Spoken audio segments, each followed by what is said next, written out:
Hey guys, how's it going? I'm Aaron with Aleeknives, and tonight we're going to build a knife in 3 hours. I'm talking really fast because we're going to build a knife in 3 hours. We're going to start right now.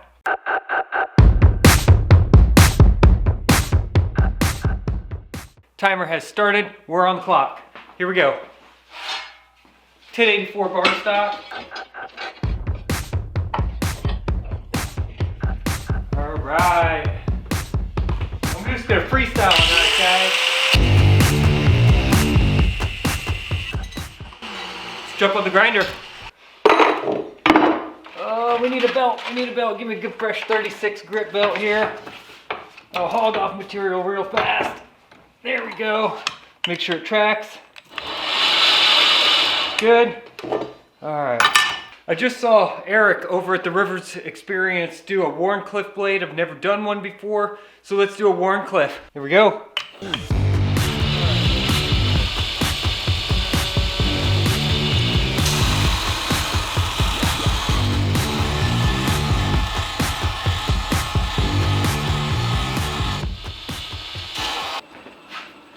Rough profile. We are 6 minutes in. Let's go ahead and profile it out on my horizontal.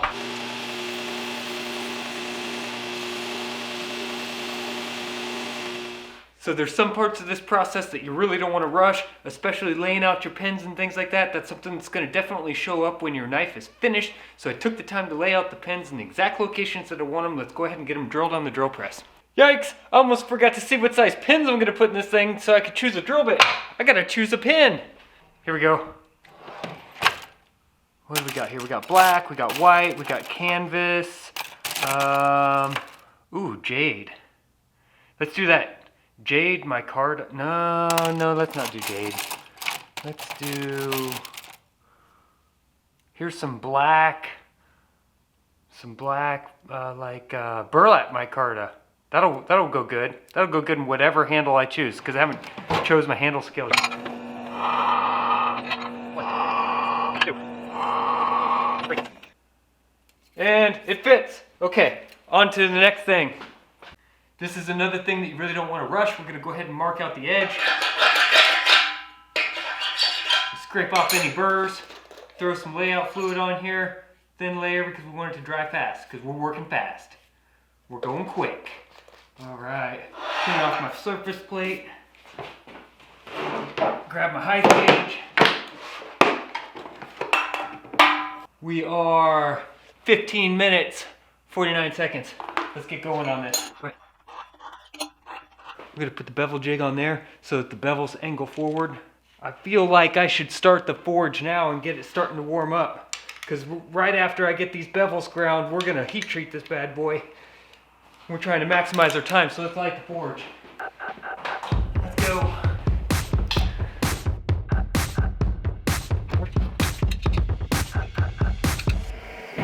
All right, that's gonna get heated up. Let's grind the bevels. Actually, I'm gonna put you on the other side so you can stay out of my way. There we go. Adjust the tracking. Here we go.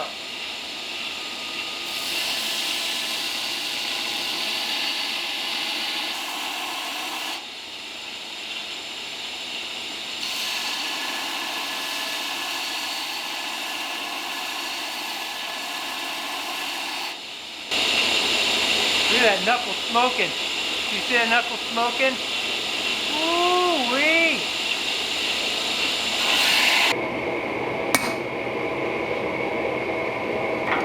Let's heat treat this bad boy. We're at 26 minutes. We got the knife right here. Here's where we're at. Wharncliffe. Got a nice bevel in on both sides. Whole profile done. Ready to rock. Let's get it in there.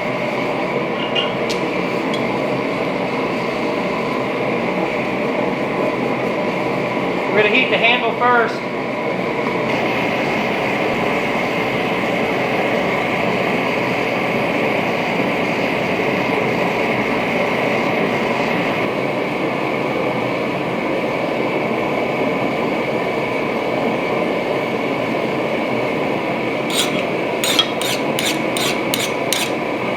Awesome. 415 degrees. I'm gonna give it an hour cycle. You know what, Eric, since you did yours in green, I'm gonna go green too. Why not? Let's use these guys right here.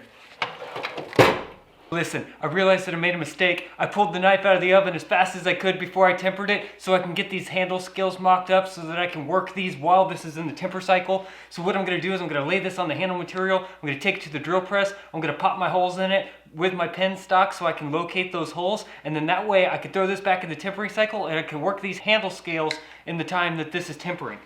Let's get these marked out with Sharpie here. Just give ourselves lots of marks. The knife is back in the oven and we are at 42 minutes right now. The knife is tempering. We're ready to shape these handle scales. So let's go over to the bandsaw and get these bad boys cut out. I'm gonna save these for another knife project. We definitely need to clean up the front edge of these scales first. I am left with what seems to be extra time. How is that even possible doing a 3-hour build where I feel like I have extra time on my hands? Anyhow, what I'm gonna do in this extra time is I'm gonna go ahead and prepare these handle scales, get them nice and roughed up on the insides, make sure my plate's clean, and just give them a rough up. Now, one good thing that you're doing when you're sanding your scales like this, immediately the first couple strokes, you can read the sandpaper and see where the high spots are on your material. I don't know if I've ever given you guys that tip before, but the first couple strokes across the paper is going to tell you where you're going to need to remove the most amount of material on your pieces. And these sanded absolutely perfectly. And when I flip it over, I've got an even sand. So the supplier that I bought these from, they did a really good job making sure that these were perfectly flat. Now, since I'm doing a super fast build, I normally like to incorporate bolsters and liners. All those things add time to a build. That's why I chose these right here. These are a hybrid. This is kind of adding flair that's already done. So that's really cool. I can use these scales. It's going to add a lot of flair, and the flair was done for me, so I can literally just cut handle slabs and they're going to look awesome. And I don't have to take the time to section in or dovetail bolsters and glue them up to separate liners, because like I said, all that does add up and take little amounts of time. With these being hybrids already, they're already casted with a cool resin that has like pearlescence and things like that in there that are going to jump out against that wood tone, and that's exactly what I was looking for. Just something, a secondary striking element rather than just a standard wood handle. You know, stuff like that really elevates the knife, and people notice it. They really do. They go, wow, look at that knife. So here we go. This is done. I am going to go ahead and just rough my pins, because normally what I do is I take my pen stock against my belt grinder and I rotate my pen and pull it across. I forgot to do that because obviously when you're in a 3-hour knife challenge, even stuff that you do all the time that seems like second nature, all that flies out the window because your mind's like, blah! Now I have to say another thing. Those guys on Forged and Fire and stuff, I give them huge kudos. Here I am doing a 3-hour challenge, but you have to understand, I'm in my shop. I know where all my tools are. I know where everything is. I have a process that I do normally, so I'm in my element, and this is much easier for me right now. And I'm also doing a stock removal knife on this one. The next one that I do, I'm gonna go ahead and do a forging 3-hour challenge for you, and we'll see how that goes. I truly can't believe I'm saying this, but I really do have extra time. So, the knife's in the tempering oven, my handle scales are ready. I'm not gonna sit around and twiddle my thumbs. We're gonna make a sheath too. Leather. Leather tools.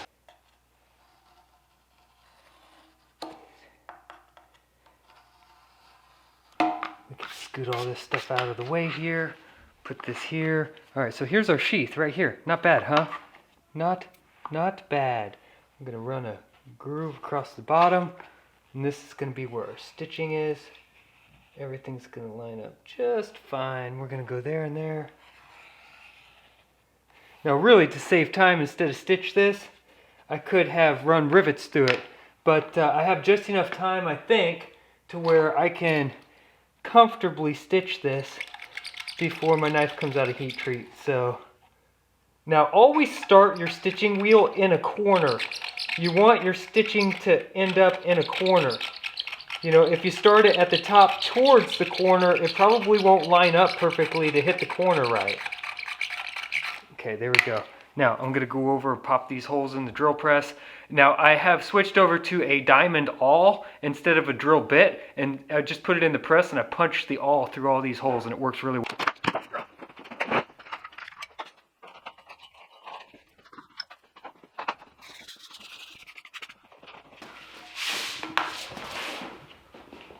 Here's where we're at. We are 1 hour, 44 minutes. The blade is now tempered and we're ready. I've got everything else set up and we made a knife sheath. Let's go ahead and jump into this. At this point, we now have a knife. This is a hardened steel product that you could call a knife. The next hour and 15 minutes is going to determine whether or not we have a knife or whether or not we have a nice knife. So let's get after it. Let's make this a nice knife. First off, I've got a brand new 120 grit belt on here. We're going to get it tracking right. There we go. I'm going to go ahead and install my bevel jig back on here, and we're going to get these bevels reground. I'm trying to stay away from the tip. I feel like I should grind the tip at the end. That's nice. Digging it. Start with the 220.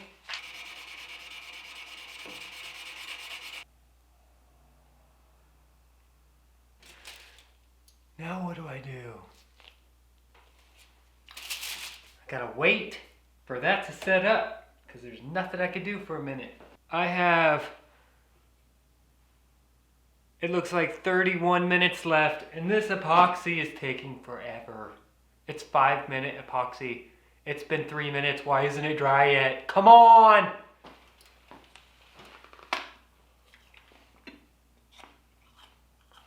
It's definitely sticky. I've never, ever worked with epoxy while it was still sticky.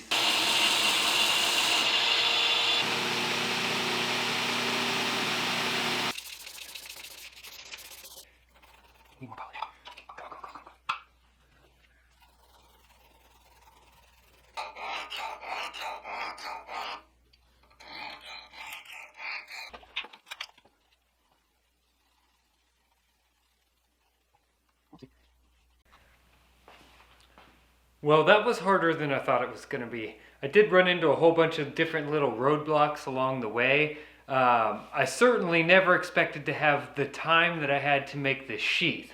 That was mind-blowing. When I did this project, I thought it was going to be everything that I had to make the knife, but I found myself idle, twiddling with my thumbs, and so I had to think of something to do during, that process where the blade was tempering in the oven, because there's, I normally do a 2 1-hour long process tempering where I do 425 for 1 hour, and then I cool it, and then I do 425 for a second hour.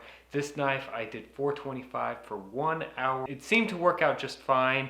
The heat treatment went great. I used a laser pyrometer to really accurately measure the temperature of the blade before I pulled it and heat treated it. A couple things. I did burn my knuckle really good grinding tonight because I was whipping through that pre-grind and the blade was getting super hot, and I forgot to put my gloves on, and I got a nice blister on my knuckle. I've had this exact blister hundreds of times. I don't get them very often anymore because I'm normally not rushing through the process as fast as I did tonight. But I'm really impressed with what I got done. I built a really neat knife. I built the sheath. Here is my ouch, that's sharp. Here's my Wharncliffe knife right here. Everything came out really nice. The lines are nice and crisp all the way around, just like I would normally do on a knife. So I was pretty happy with that. There's no ridge between the metal and the wood.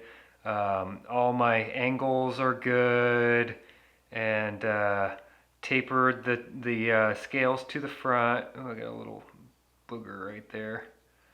So yeah, I need to get this cleaned up and buffed out a little bit more. I just hand buffed that, and it does look good, but it can look better. We got that burl wood. I only sanded this up to 500 grit, and then I just buffed it with a little bit of Mother's compound.